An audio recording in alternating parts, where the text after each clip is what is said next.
وہ رات عام راتوں جیسی نہیں تھی۔ مسجد کوفہ کی فضا میں عجیب سی خاموشی تھی، جیسے وقت خود رک کر کسی بڑے واقعے کا انتظار کر رہا ہو۔ کسی کو خبر نہ تھی کہ چند لمحوں بعد وہ وار ہونے والا ہے جو تاریخ اسلام کو ہمیشہ کے لیے غمگین کر دے گا۔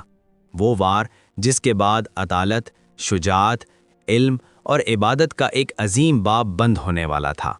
یہ رات تھی 17 رمضان 40 ہجری کی، اور یہ رات تھی مولا علی رضی اللہ عنہ کی شہادت کی رات۔ حضرت علی بن ابی طالب رضی اللہ عنہ وہ عظیم شخصیت تھے جن کا تعلق براہ راست رسول اکرم صلی اللہ علیہ وسلم کے گھرانے سے تھا۔ آپ نبی کریم صلی اللہ علیہ وسلم کے چچا زاد بھائی بھی تھے اور داماد بھی۔ بچپن ہی سے آپ کی پرورش نبی کریم صلی اللہ علیہ وسلم کی نگرانی میں ہوئی۔ جب اسلام کا پیغام پہلی مرتبہ پیش کیا گیا تو سب سے پہلے ایمان لانے والوں میں حضرت علی رضی اللہ عنہ بھی شامل تھے۔ آپ کی زندگی ایمان، شجاعت، علم اور عدل کا حسین امتزاج تھی۔ جنگ کے میدان میں آپ کی بہادری کی مثالیں دی جاتی تھیں۔ بدر، احد، خندق اور خیبر جیسے مارکوں میں آپ نے اسلام کے دشمنوں کے سامنے ڈٹ کر مقابلہ کیا۔ خیبر کے قلعے کے دروازے کو اکھاڑنے کا واقعہ آج بھی مسلمانوں کے ایمان کو تازہ کر دیتا ہے۔ لیکن جنگ کے میدان کی اس بہادری کے ساتھ ساتھ آپ کی زندگی انتہائی سادہ تھی۔ آپ راتوں کو اللہ کے حضور روتے تھے، لمبی نمازیں پڑھتے تھے اور دن کو لوگوں کے درمیان عدل و انصاف قائم کرتے تھے۔ جب آپ خلیفہ بنے تو بھی آپ کی زندگی میں کوئی تبدیلی نہ آئی۔ بیت المال کا ایک درہم بھی آپ اپنی ذات کے لیے استعمال نہیں کرتے تھے۔ آپ کا لباس سادہ، کھانا سادہ اور رہن سہن عام لوگوں جیسا تھا۔ آپ ہمیشہ کہتے تھے کہ حکمران کا فرض ہے کہ وہ عوام کی تکلیف کو اپنی تکلیف سمجھے۔ لیکن تاریخ میں ہمیشہ ایسا ہوا ہے کہ سچائی کے راستے پر چلنے والوں کو مخالفت کا سامنا کرنا پڑتا ہے۔ حضرت علی رضی اللہ کے دور خلافت میں بھی کچھ لوگ ایسے پیدا ہو گئے تھے جو آپ سے اختلاف رکھتے تھے۔ ان لوگوں کو خوارج کہا جاتا تھا۔ یہ لوگ بظاہر عبادت گزار تھے، لیکن ان کے دلوں میں نفرت اور شدت پسندی پیدا ہو چکی تھی۔ ایک وقت ایسا آیا کہ ان میں سے چند لوگوں نے مل کر ایک خطرناک منصوبہ بنایا۔ انہوں نے فیصلہ کیا کہ اگر 3 بڑی شخصیات کو قتل کر دیا جائے تو مسلمانوں کے اختلافات ختم ہو جائیں گے۔ ان کے نشانے پر 3 نام تھے: حضرت علی، حضرت معاویہ اور حضرت عمرو بن العاص۔ حضرت علی کو قتل کرنے کی ذمہ داری ایک شخص کو دی گئی جس کا نام عبد الرحمن بن ملجم تھا۔ عبد الرحمن بن ملجم بظاہر ایک عبادت گزار شخص تھا، لیکن اس کے دل میں گمراہی نے جگہ بنا لی تھی۔ وہ کوفہ پہنچا اور وہاں اس کی ملاقات ایک عورت سے ہوئی جس کا نام قطام تھا۔ قطام کے باپ اور بھائی جنگ نہروان میں مارے گئے تھے اور وہ حضرت علی سے شدید نفرت کرتی تھی۔ ابن ملجم اس عورت کے حسن پر فریفتہ ہو گیا اور اس سے نکاح کی خواہش ظاہر کی۔ قطام نے کہا کہ اگر تم مجھ سے نکاح کرنا چاہتے ہو تو میرا مہر بہت بڑا ہے۔ ابن ملجم نے پوچھا کہ کیا مہر ہے؟ قطام نے جواب دیا، 3000 درہم، ایک غلام اور علی بن ابی طالب کا قتل۔ یہ سن کر بھی ابن ملجم کے قدم نہیں ڈگمگائے۔ اس نے کہا کہ اگر میں علی کو قتل کر دوں تو کیا تم مجھ سے نکاح کرو گی؟ قطام نے کہا، ہاں، یہی میرا بدلہ ہے۔ یوں ایک خوفناک سازش تیار ہو گئی۔ ادھر حضرت علی کو اپنی شہادت کا احساس ہو چکا تھا۔ آپ اکثر فرمایا کرتے تھے کہ وہ شخص بہت بدبخت ہوگا جو میری داڑھی کو میرے سر کے خون سے رنگین کرے گا۔ رمضان کے دنوں میں آپ اپنی بیٹی حضرت کلثوم کے گھر افطار کیا کرتے تھے۔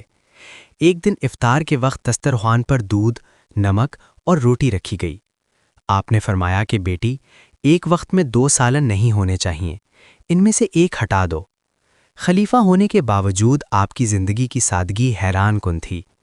اسی دوران آپ نے فرمایا کہ مجھے لگتا ہے میری شہادت کا وقت قریب آ چکا ہے۔ گھر والوں کو بھی محسوس ہونے لگا تھا کہ کوئی بڑا واقعہ ہونے والا ہے۔ پھر وہ رات آئی جو تاریخ میں ہمیشہ کے لیے ثبت ہو گئی۔ 17 رمضان کی رات حضرت علی رضی اللہ عنہ تہجد کی نماز ادا کر رہے تھے۔ رات گہری تھی اور فجر کا وقت قریب آ رہا تھا۔ نماز کے بعد آپ مسجد کوفہ کی طرف روانہ ہوئے۔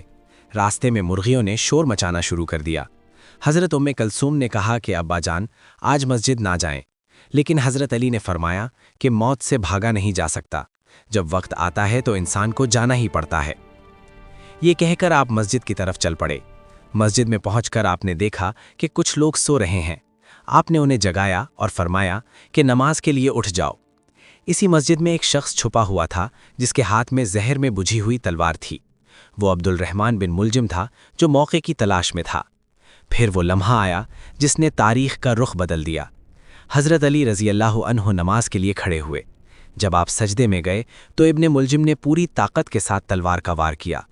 تلوار سیدھا حضرت علی کے سر مبارک پر لگی۔ زہر آلود تلوار کا وار اتنا شدید تھا کہ خون بہنے لگا۔ اسی لمحے حضرت علی کے لبوں سے ایک عجیب جملہ نکلا۔ آپ نے فرمایا، فزت ورب الکعبہ، یعنی رب کعبہ کی قسم، میں کامیاب ہو گیا۔ ایک سچا مومن شہادت کو شکست نہیں بلکہ کامیابی سمجھتا ہے، اور یہی الفاظ اس حقیقت کی گواہی دے رہے تھے۔